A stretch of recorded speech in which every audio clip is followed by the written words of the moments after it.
You can take it Well, from there. Yeah. thank you very much for the introduction. As you mentioned, my name is Leslie Ann, and I am what is known as a community services lead for the east side of Ontario at the Leukemia and Lymphoma Society of Canada. So I basically do from Mississauga down to Niagara and up to Barrie, and then across to the Quebec border, and then I have a counterpart for the rest of the province. Her name is Alexandra, and I can provide her contact information as well. So the agenda tonight is to just talk a little bit about us and how we support families by providing easy to understand information at how to help you advocate for equitable access to treatments and care.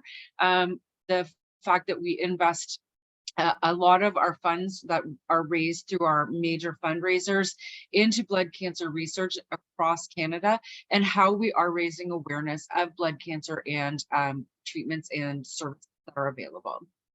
So about us, the Leukemia and Lymphoma Society of Canada does serve families with children and adolescents with a blood cancer. We also serve adults who are living with a blood cancer. We provide educational resources, services, and practical supports. We have a full team that is dedicated to serving the community. So like I take care of the east side of Ontario, there's a CSL in BC, one in Alberta, one that takes care of Saskatchewan, Manitoba, and Nunavut. The BC CSL takes care of the Yukon, and the Alberta takes care of Northwest Territories. Then there's two as well in Quebec, and there's one that takes care of all of the Atlantic provinces. We do fund pediatric research across the country, and we help to advocate for access to treatments and care. We also collaborate with other cancer agencies to extend the impact of our reach into the blood cancer community. So we, first of all, try to support families with children who have blood cancer or living with blood cancer, as well as adolescents and young adults.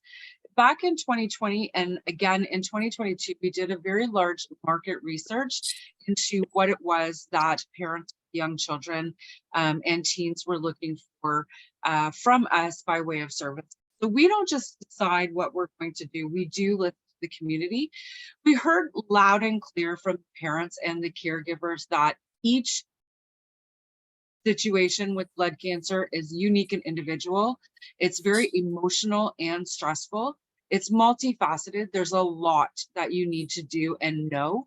It's very, very overwhelming. So we heard from the community that the gaps in services that were being provided by us and other organizations were the emotional and psychosocial support that is needed as a parent for the children, as well as for children, that keeping up with schoolwork and coping with cognitive challenges was a huge situation that they needed a lot of resources for. They needed to know how to become an advocate for their child that is going to be effective and not be somebody that the doctor shy away from. They needed to learn how to address the practical issues, like if you have two other children, how do you give them as much as you're giving to the child who's living with a blood cancer? They also wanted to be able to connect with other parents and share their experiences. One of the things that we've heard a lot is a lot of times parents do not share their experience with family members because they really don't want to hear the you should do this, you should, when they want to be able to do things on their own time and terms. Speaking to other parents in the same situation is helpful to them. They wanted to be able to transition into the new normal of their lives and families a lot easier. And they wanted to be able to manage the information overload that was coming their way. So some of the challenges that we heard were, it was very hard to make decisions when you're in shock, when you hear that your child is first diagnosed. It's hard to understand the complex information that is coming, while you're also coming to terms with the diagnosis. It's hard to want to take care of yourself and, as they say on the planes, put your own oxygen mask on before you try to take care of somebody else. and taking care of the rest of the family while trying to just survive the situation with your child who's very, very ill. They wanted to have some information on how to advocate properly and effectively. Um, and they wanted to learn how to talk to their child and the rest of their family about cancer and about the child's cancer and what was going to come with that, and when to involve the child in the decisions that were being made.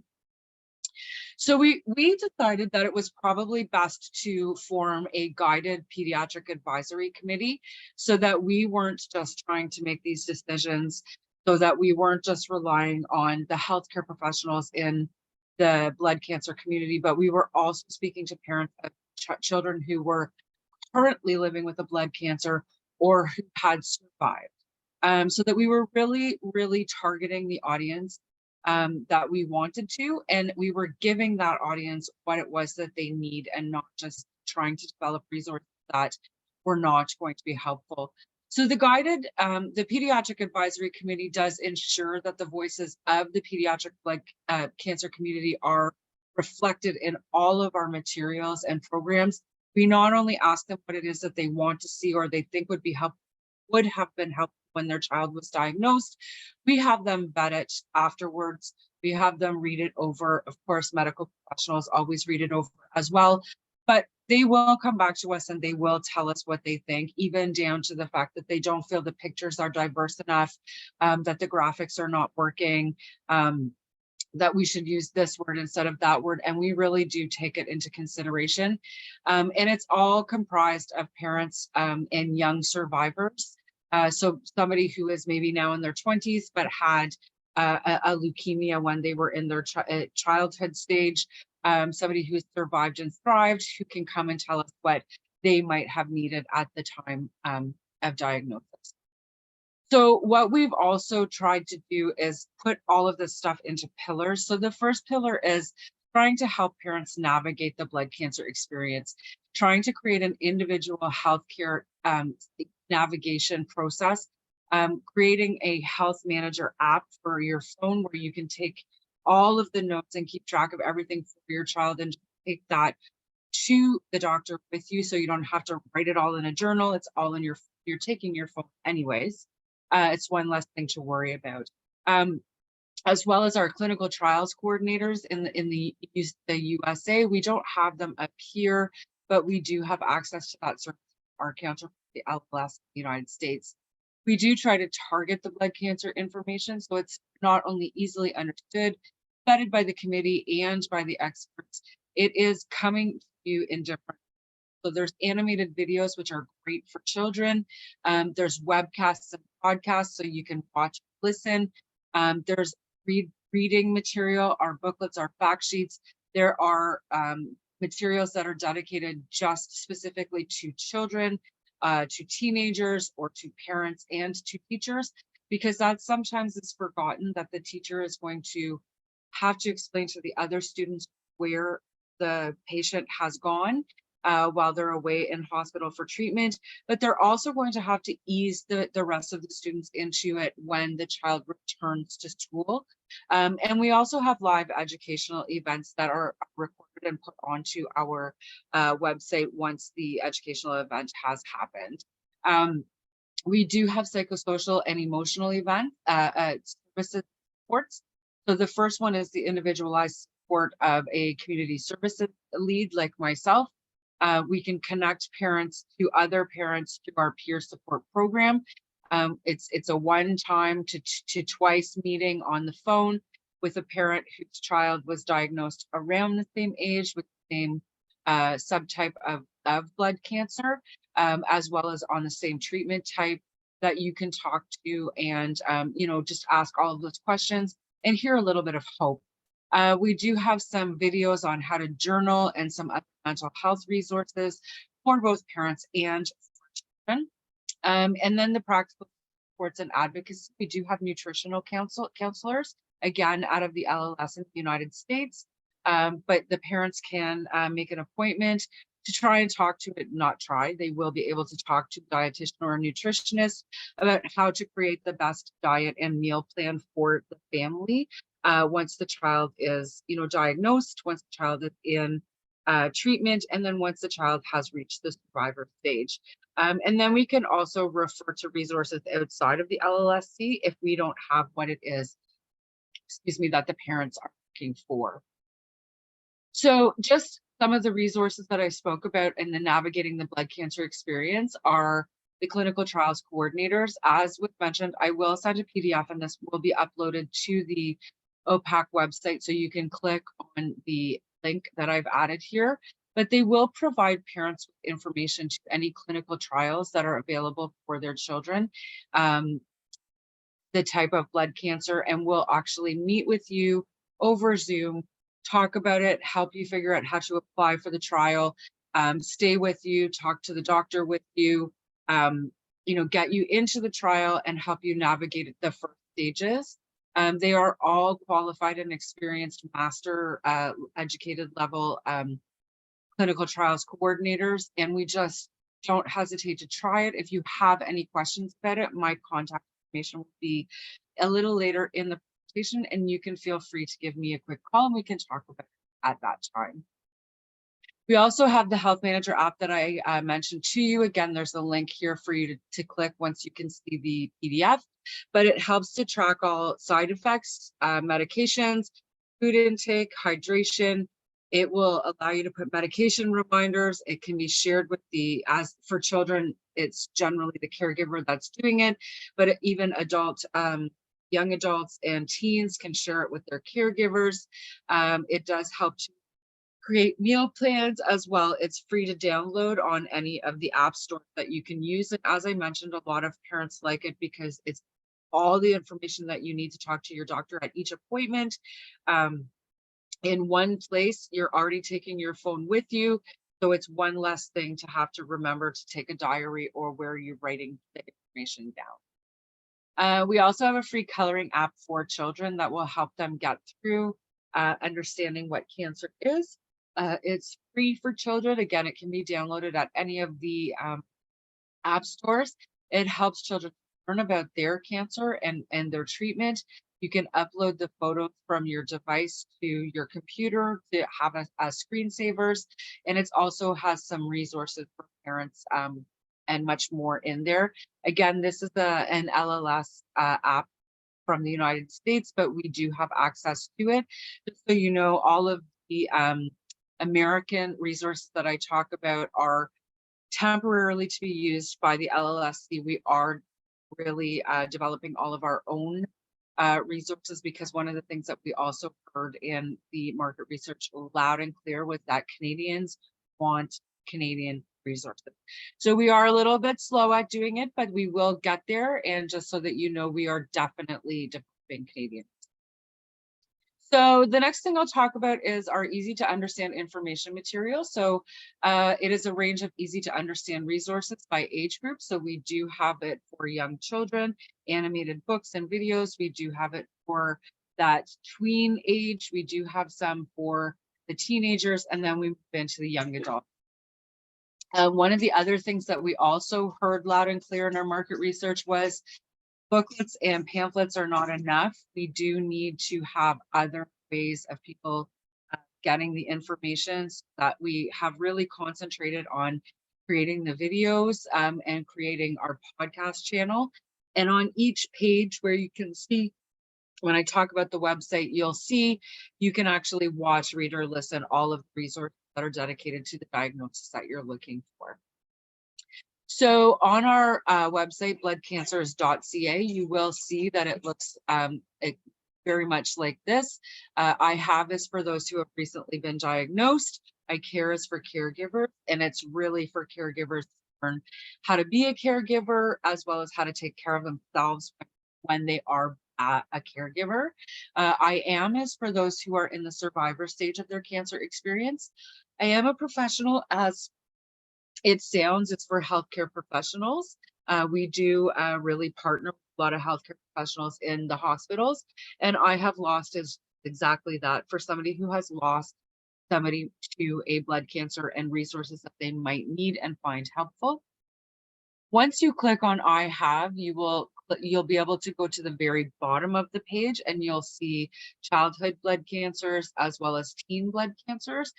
You can click on either one of those and it will take you to all of the information that we have for children, and teens on that diagnosis that you're looking at.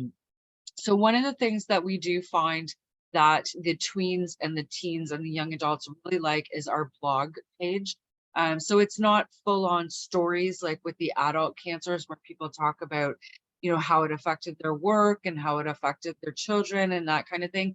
These are short snippets about people their own age and how they dealt with their diagnosis and then dealt with, getting through it and how they're dealing with being a survivor of cancer. And these are just some of the stories that you'll find on the blog page. They are a range of diagnosis and a range of age. There's something there for everyone. We also find that the teens and the young adults are really, really attracted to our podcast channel. We do have a number of podcasts that are specifically geared to the teens and the young adults, and you can get them all on any of the podcast channels that you prefer to use. And they're generally, the podcasts are done by those who have lived with and survived a blood cancer. However, there are some podcasts as well that are actually discussed with the expert on that topic. Most of the podcasts that are spoken by survivors are about how to cope. As you can see here, how to unslump yourself. 1 in a million. This one here, she talks about how she was diagnosed with a blood cancer right before she started university. And as you can see here, she's graduating. And then this one is No One Left Behind on the SAD train. So she's talking about how she did become depressed and how she overcame the depression when, during her blood cancer experience. So you can see here when a child is diagnosed with a blood cancer is one of the topics. Blood cancer in youth and physical activity is another topic. We also have a number of actual printed exercise guidelines that are created by age group. Treating pediatric blood cancer is an expert podcast. Going back to school after cancer is one of the things that we find a lot of teens want to talk about. Teens find it very uncomfortable to go back to school. Their lives have really changed. They may still be growing back their hair after chemotherapy. They may be uncomfortable about facing friends that they haven't seen for a very long time. So they find that to be really helpful. We also have a journaling and mindfulness podcast that will help you to understand how effective journaling and mindfulness is when you're in the middle of such a stressful situation. It's me. This is how you can order some of our information, our printed information. All of our printed information is available on our website to be downloaded for you to either read online or to print yourself. However, if you don't have access to the printer and you would like a hard copy of it, you would just go to the I am a professional section and you would go to the order form.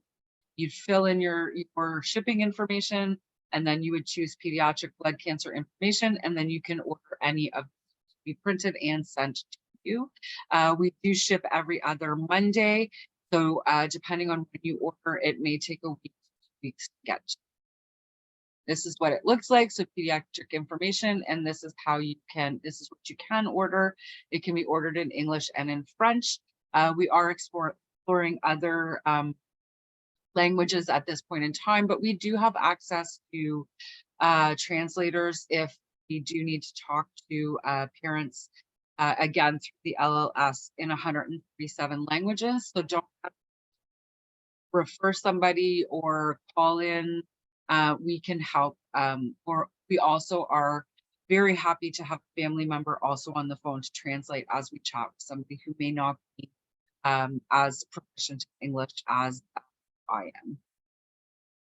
am. These are some of the easy to order and understand materials. So this booklet is about childhood leukemia. This one is for teens who have leukemia. This is Spider Mabel. She's a little girl who was granted a Make-A-Wish, and her Make-A-Wish was to actually be Spider Mabel as a Spider-Man, and so she was able to be Spider Mabel, and then we were given a grant to create a book, and so we created this book, and it was written about her journey as Spider Mabel during her cancer experience and during her Make-A-Wish. This Zoe booklet is also helps young children to understand what treatment is, what chemotherapy is, and how they might feel after chemotherapy, and what is going to happen to them while they're these are the exercise guidelines that I had mentioned before. It is a kinesiologist. We worked with a kinesiologist in Quebec to create them, and they are based on age. So as you can see, 0 to 4, 5 to 11, 12 to 17. Then there is the exercise guide for anybody who is moving into the survivor stage of their cancer experience, and then exercise and cancer and cancer tips for teachers who may have their class in their physical education class that they may want to consider knowing what the limitations might be for that child. So now we'll talk a little bit about our emotional and practical supports. So the emotional and practical supports really start with the community service leads like myself. When you call or you email, it's going to be myself or my counterpart who will answer your call or your email. And we will talk to you about your story, about your child's story, and we'll try and figure out what it is that you need at that time to try and help you get through that situation. We found and we heard very, very clearly from parents that getting all of the information at once is too overwhelming, and a lot of times they're not able to absorb it. So we really do like to take it one step at a time. We are there every step of the way. We are not a one and done type of situation. You can call us anytime or email us anytime. We will provide a safe space for you to share. We will also refer you to other emotional and practical supports like our peer support. As I had mentioned, I do take care of postal codes beginning with L and M, and I take care of K except for the city of Ottawa, and Alexandra takes care of N and P and the city of Ottawa. So give us a call anytime. We will help you to move through your child's cancer experience. We talked a little bit about the First Connection peer support earlier, but just a little bit more in depth. It is a program that will help you to find the hope situation. Talking to another parent who has been there and their child has come through it, or actually talking to a young adult survivor who may have had the same diagnosis as your child does now when they were young, but they're now. And just being able to ask the questions that you don't want to ask the doctor, or you don't want to ask the nurse, or maybe the doctor hasn't answered it in a way that you feel comfortable, so you want to talk to a parent who has been there. This is where you would go. You would register for a match, and our program lead Megan would reach out to you and talk to you about what it is that you're really looking for in this match, and she would match you with the best volunteer to help you through your situation. And then she would set up the match for you, and you'd have your chat. Generally, we ask that it be over the phone. And as I mentioned, we try to keep it to one call, but we will extend it to 2 or 3 if it is. As well, if there's a treatment that's happening a little later on down after diagnosis and you need to speak to a parent about a change in treatment, we will do another match for you at that time as well. So we do also have virtual support groups, which we don't put in this presentation because they're not generally geared to children or parents of children with a blood cancer experience. However, sometimes just joining a support group to hear some of the coping strategies that other caregivers who are in the support group are using or find helpful, might be helpful to yourself. So if you would like information on our virtual support groups, please do reach out to me and I can get that to you at a later date. Advocacy is something that we actually have that's fairly new. We have always sort of, jumped in and helped parents who are facing issues with insurance companies paying for treatments or medications. We've also jumped in and tried to help with, talking to doctors about getting second opinions. But we actually have a department now that will handle your advocacy. We have 3 people that work in that department because it has become something that really is needed. We also do, as much as we do the individual advocacy, we also do some systemic advocacy during the pandemic. We really work with other organizations and a number of doctors to lobby the government to try and consider the definition of immunocompromised and make the changes, because a lot of our patients, a lot of our community live with chronic cancers, which I know generally don't affect children. We're not considered immunocompromised and we're not able to get their vaccinations at the same time as other immunocompromised people, being members of the community living with a blood cancer. So we were in fact successful in having that definition. Are you taking over? Is that what you're doing? Sorry? So we were in fact successful in able to get that that definition changed to include some of the more chronic blood cancer. Investing in pediatric blood cancer research, I wanted to just put this in here to let you know that we do invest most of our fundraised funds into pediatric blood cancer. We do have a number of grants.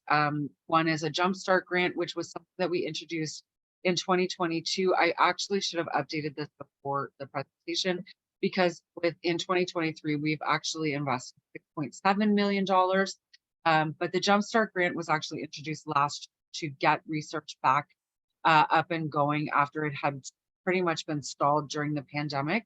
Then we have a specific pediatric blood cancer innovation grant. We also have a number of other grants where we're trying to further research into bringing a lot of treatments, tertiary level treatments up to Canada, because a number of them, especially CAR T treatment, only certain parts of it can be done in Canada. A lot of it has to be transferred down to the United States and then back up to Canada to finish the full treatment. So we do fund a lot of that research into trying to have the all of the main treatments or the level treatments all done in Canada. The Pediatric Blood Cancer Innovation Grant, it provides funding to projects that will 100% address the unmet needs of pediatric blood cancers, not only into finding that cure, but also trying to do a lot of quality of life research into how to help the child live their best life while they are living with a blood cancer, while they are in treatment, and also to try and change the understanding in the diagnosis and treatment of pediatric blood cancers. So we do have 2 pediatric blood cancer grants that are happening in the east side of Ontario. In my region, we have 4 in total in Ontario altogether. There's 3 in my region. Oh, actually, all 4 of them are in my region. The CHEO, which is Children's Hospital of Eastern Ontario, and then there's 3 at the Hospital for Sick Kids. Now, PEDAL is a new program that the LLSC has embarked on with the LLS, and it is a clinical trial program for pediatric specific, and it is a program that will match the right child with the right clinical trial at the right time.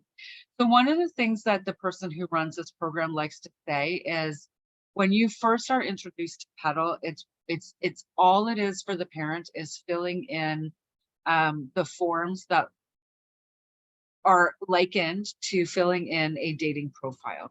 So you give us all of the information on your child, and it will actually go into the system, and it will actually match your child child's biology to what the clinical trial is trying to discover or trying to treat. So it also would be in conjunction with the clinical trial coordinators that are in the United States to help you fill out those forms to get the correct information, as well as to talk to your child's doctor about it, and then to get your child into that correct clinical trial situation. So the patient would fill in their individual cancer profile. The trial match would happen in the Petal database, and then the Petal master trials trial database would examine the down to the molecular profile of each of the children patients' cancer, so that the trial can be matched exactly to that molecular profile of the cancer.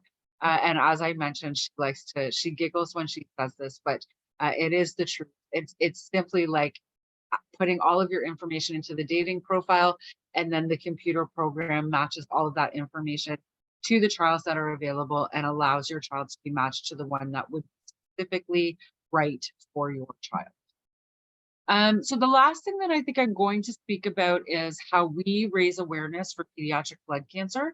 As you probably know, September is Blood Cancer Awareness Month, and every year we partner with the Globe and Mail to have a number of stories in their paper about blood cancer and about those living with blood cancer and those who have survived blood cancer, simply to raise awareness of what blood cancer is. A lot of people know leukemia, but they don't know that there's probably 54 subtypes of leukemia. They don't know 137 subtypes of all blood cancers. There's other blood cancers than also lymphoma. There's MDS, MPN, there's myeloma.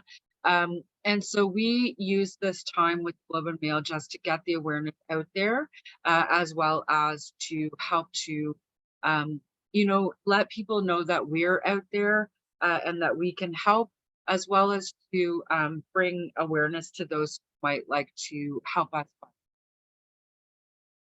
So I do talk a little bit about our Light the Night. It is in October. It is back to in-person this year. And it is our major fundraising where the majority of our funding to research comes from. I want to stress to you that there is no obligation to donate to Light the Night or anything else.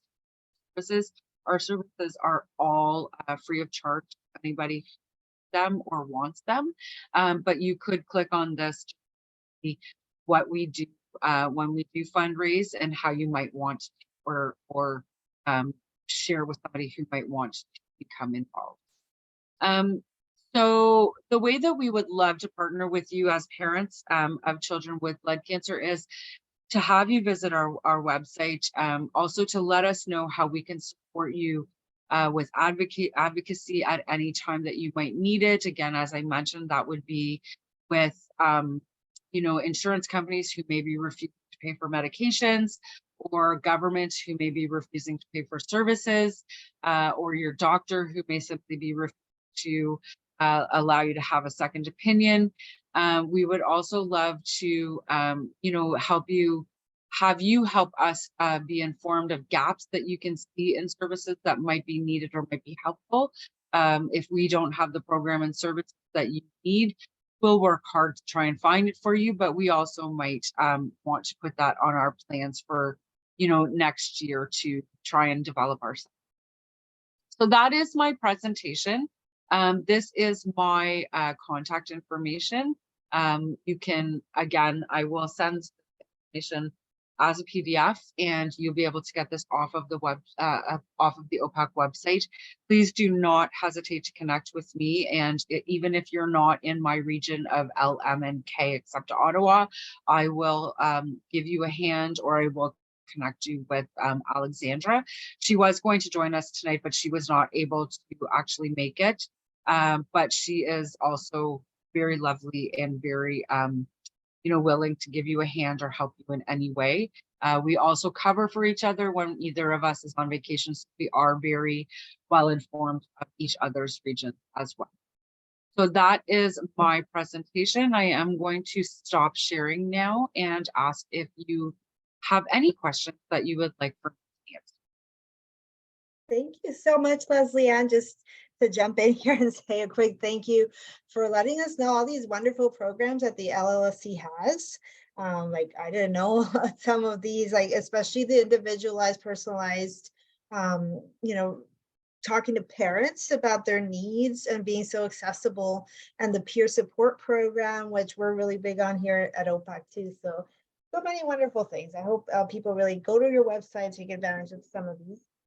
Do you have any questions for participants who are here? I did have a question while people think about it from a parent who's here, Karen. She had asked, does LLSC earmark a certain percentage of research funding for pediatric, which you said they do? And can you, as a donor, specify that donations go directly to that pool for research? When somebody's donating to LLSC, can they specify it's for research? A lot of times we get this question, and generally no. We just put everything into a pool, and then we sort of decide each year how much of all of the funds that are raised are going to go to research. But we also, just so that you are aware, we also choose not to have personal financial aid programs, except for you have one you'll hear about that's not actually available to pediatrics just yet, but we are working on that, is our travel fund, because we did hear again during the pandemic when a lot of the pride, like the CCS or the Canadian Cancer Society had to put their ride program on hiatus. People were not having a good time getting to and from their appointments, and having to use their own cars and parking at the hospital, or trying to Uber, and coming from Brampton to Princess Margaret. It was just costing too much. So we do have one financial aid program, but we don't fund individually. We took the idea that collectively putting the majority of our funds into research to try and find a cure for blood cancer was probably the best way for us to go. And one of the things that we do talk about in other presentations is how a lot of times the research that goes into blood cancer actually ends up helping other cancers as well. So we are very, very firm in believing that our funds are best spent on research. So while the money that you specifically send in can't be earmarked research, you can probably bet that that's great. Thank you. Any questions, anything you want to share with Leslie Ann about your experience, your child's experience, or any questions about the services LLSC provides?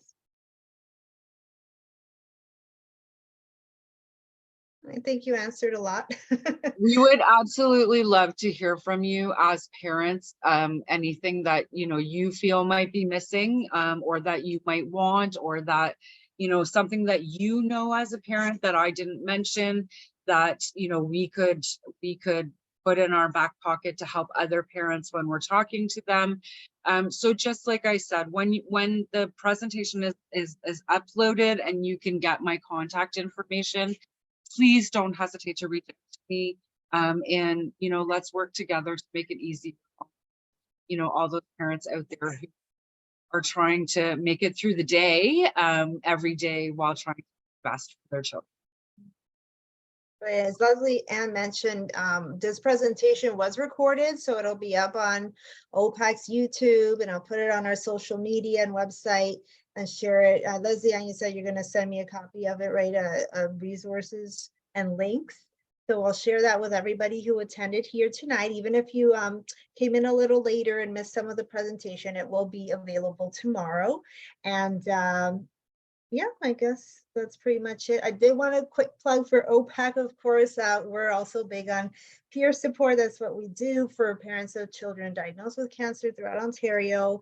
And we have our parent liaisons, such as Michelle, who's here tonight. And they provide virtual on Tuesday nights and in person on Mondays, Wednesdays, and Fridays at Sick Kids. And on Fridays as well, usually at Credit Valley Hospital in Mississauga, in-person services. And you can check our website, opacc.org, for more information on all our programs. And make sure you check bloodcancers.ca for the LLSC programs. So Jeannie's saying, thank you, Leslie Ann and OPAC, for setting this up. You're very welcome, Jeannie. It's our pleasure. And thank you, Leslie Ann. Just You're one very final welcome. call for questions before we wrap it up. Thank you for coming, and thank you for being interested in our services. And like I said, don't hesitate. That's what we're there for. Perfect. Thank you so much, everyone, for joining us tonight. And again, thank you, Leslie Ann. Take Thank care. you. Good night. Thank you so much.